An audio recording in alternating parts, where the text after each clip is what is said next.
네, 오늘 정책기장은 광주 5.18 묘지 참배는으로 광주에 현재 들어가서 수성님이 좀 몸이 조금 불편하셔서 사전 회의만 하고 자, 연동형 비례제에 대해서 기득권에 집착하지 말고 민주당과 자유한국당이 즉각 동참하기를 다시 한번 축하합니다. 연동형 비례대표제는 정치 기득권을 분리치라는 촛불 혁명이 명령한 정치 개혁 과제입니다.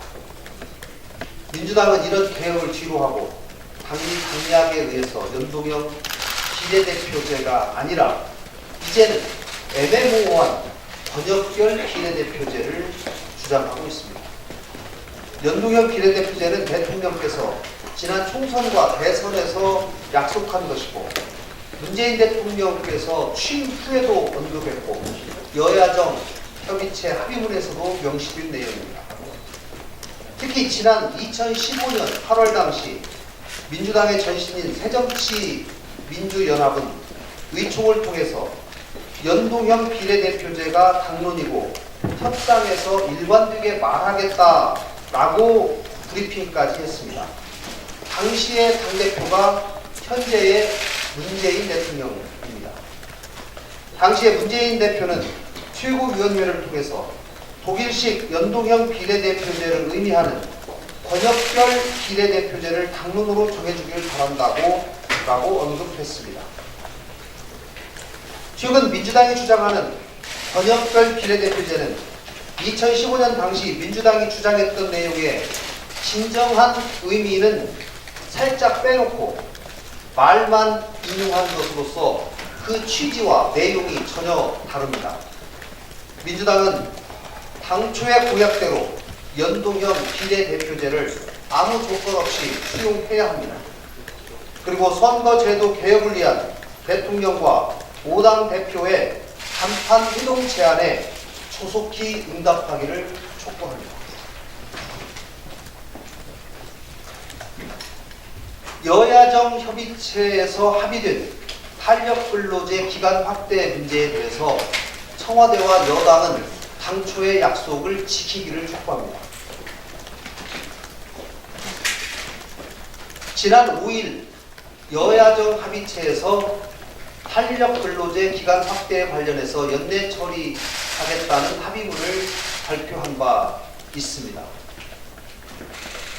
문재인 대통령은 경사노위 출범식에서 탄력근로제 확대 논의를 경사노위의 판단이 있을 때까지 미뤄달라는 말을 했습니다.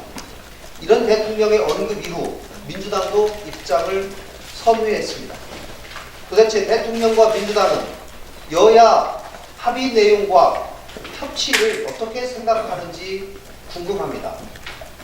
야당의 한마디 상의, 양해 없이 대통령께서 일방적으로 말하고 대통령이 언급하면 여당과 야당은 뒤따라야 하는 것입니까? 각서까지 써놓은 합의문 내용을 바닷가 모래사장에 써놓은 글씨처럼 금방 지우고 없앨 수 있다고 보는 것입니까?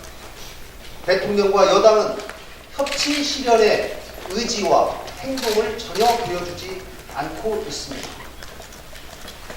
경사노위에 자율적으로 맡겨서 해결하고자 하는 그 취지를 10분 고려한다 하더라도 당시에 합의한 야당 대표들에게 한마디 상의는 했어야지 맞을 것입니다. 저는 대통령의 선의를 이해한다 하더라도 당초에 15일 안에 반드시 입법하고자 했던 그 취지는 반드시 달성해야 된다고 생각합니다.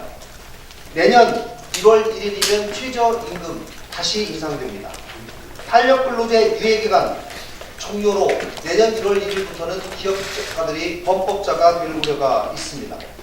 또 내년 1월부터 새로운 사업계획을 세워야 하는 기업들의 사정을 고려한다면 올해 안에 탄력근로제 확대 문제는 반드시 내집짓는 것이 여야 합의 정신에도 맞고 대한민국 경제를 위해서도 맞다고 생각합니다.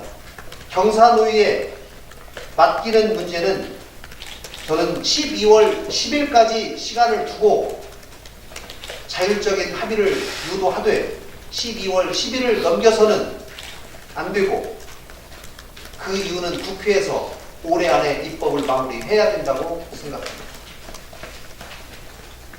한 말씀만 더 드리겠습니다.